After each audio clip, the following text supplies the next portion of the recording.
played out how exactly I thought I was going to.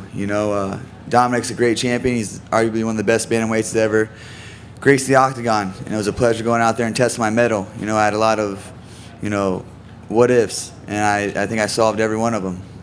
We were talking back and forth every time we'd hit one of each other, and I loved it. That was fun. I remember looking in the third round when he had blood spewing down his face, and like I said, he was chattering back and forth with me the whole fight, and I said, "You having fun yet?" And he didn't answer me, and I knew right there that was my fight. You know what? I had so much fun in there. Dom's been arguably the best bantamweight in the world. Let's run back. I say let's give him an immediate rematch, and so he can go off in his next chapter of his career and do that. Like I say, he's been great.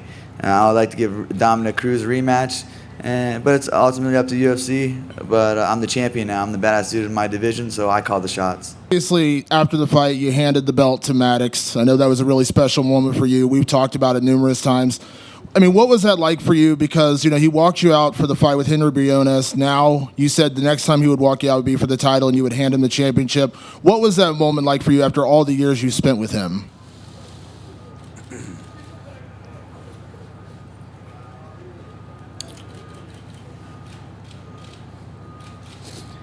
It was a surreal moment. It was something I'll never forget in the rest of my life.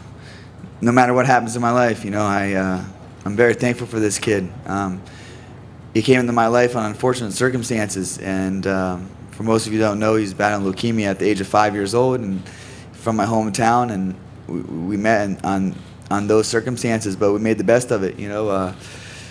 I wouldn't be here without him. He gave my life redirection and purpose, and in return, I fought with purpose and lived every day with more purpose. And this kid, was going through the fight of his life and had a smile on his face and never give up. He didn't have a choice to give up.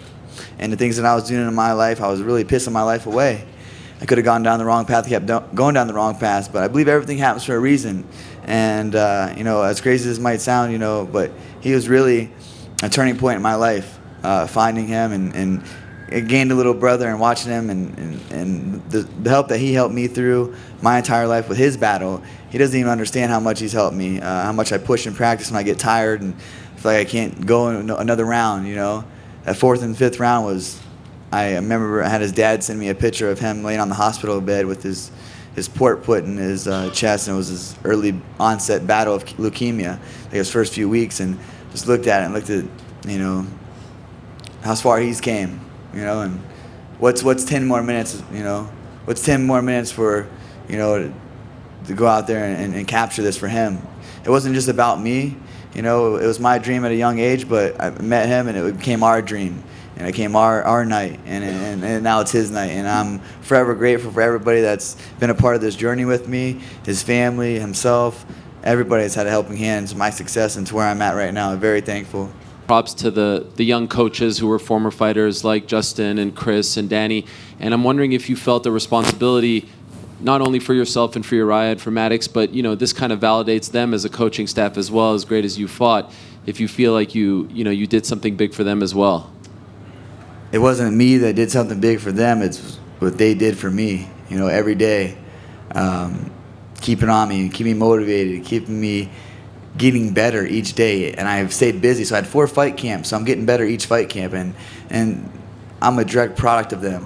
This year has been an amazing year. We set out to be a world champion. I said in 2000s, I wrote a piece of paper that I'd make it to the UFC before 2015, and the next line I wrote that I'd be a world champion by 2017. I'm one day early of my prediction, and I'm so thankful for Justin Buckles, Danny Castillo, Chris Holdsworth, Uriah Faber, my uncle Robert Meese, who's been holding flip-flops as pads since I was a kid.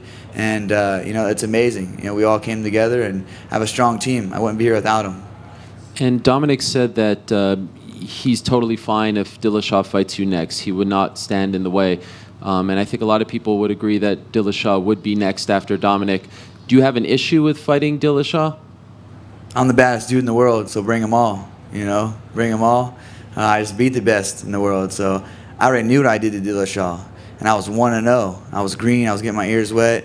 I was just a fighter at heart. Now I've been compiling my skills with my coaches. I've been the uncrowned champion, even when Dillashaw was on the team. And now I got this. So anybody in my division can try to take it from me. And one last quick question.